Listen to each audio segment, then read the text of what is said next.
Hey everybody, in today's video what I'd like to show is a little riff actually. This inspiration came from EZBOTS, a video he did not too long ago, maybe 3 or 4 weeks ago, about how to make the Octatrack a very powerful drum machine. And he was using parts, which in its own right is very awesome because of the way you can save effects with parts and stuff like that. But it really got my gears churning on how I could get more drum sounds into the Octatrack and to use it as a really powerful drum machine. So let me show you my take on this and the idea that I had that was slightly different. And just to demo it for you, what we're going to be doing is we're going to be using slices. So on track 1 is my kick.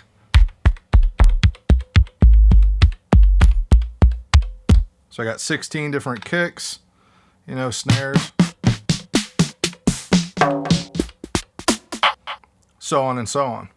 So here's a little demo.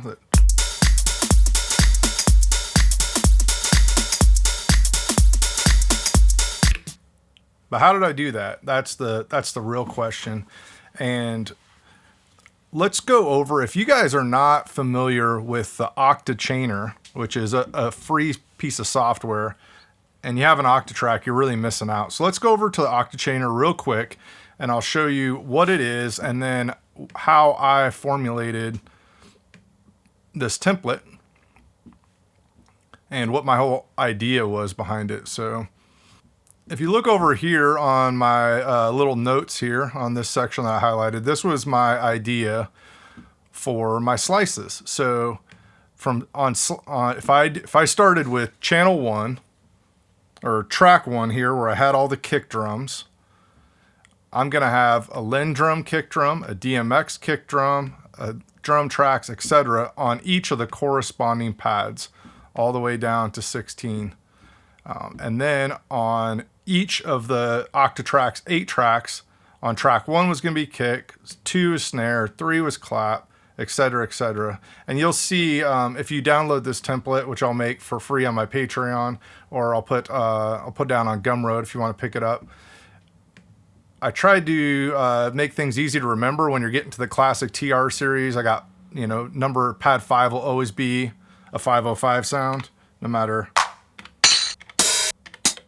which one you're on. Obviously, I couldn't follow that pattern all the way down, but nonetheless, you see what I was thinking here, and this is how I did it. So if you're not familiar with the Octachainer, what you do, and this took a little bit of organizing of the samples. This is my folder here. So you can see I made a folder for each sound, and then not only did I put them in there, but then I numbered them so that the number was first. And the reason that is because when you throw them into the Octachainer like so, you want them to keep them in order. And all you do is you throw this in there, you tell it that you want to make a chain, you know, what sampling frequency and so on and so on. You hit create and it asks you where you want to put it and how you want to save it. So that's that. So, I mean, really, that's the whole idea behind all of this. So the only things that I did a little extra, and you can expand on this idea by doing lots of other things, is when I got down to, when I got down to the percussion, which was going to be channel 4 for me. If you look here on my little cheat sheet, I put tambourines, cowbells, and miscellaneous 727. So the first page, I got tambourines from all those machines. Then I got, then cowbells. And then all the 727 percussion.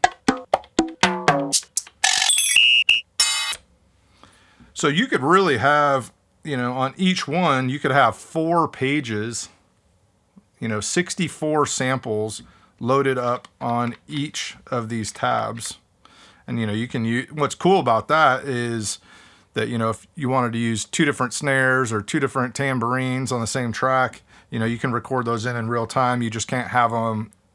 It only has like 1 note polyphony per step. So, but you can have lots of different sounds and layer those on and then have effects. And then when I started thinking about what EZBOTS was doing with the parts, what would be neat is that once you have this all set up and saved to a part, you could copy that part to another part, and then you could save, you know, your effect settings, different effects and stuff like that.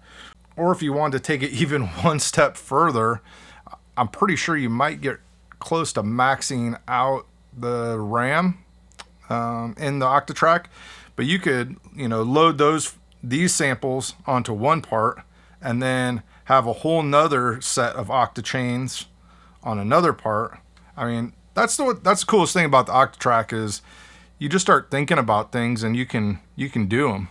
So if you got any questions about this, you know, leave them down below. I hope that it wasn't too confusing, but I hope you know, like with all my videos, I'm just trying to show kind of little ideas that I'm coming up with and how to flex the power of the Octatrack. So if you like this video, hit the like and subscribe, and love it if you support on Patreon or pick up, you know, templates on Gumroad, stuff like that. And hope you have a great day. God bless.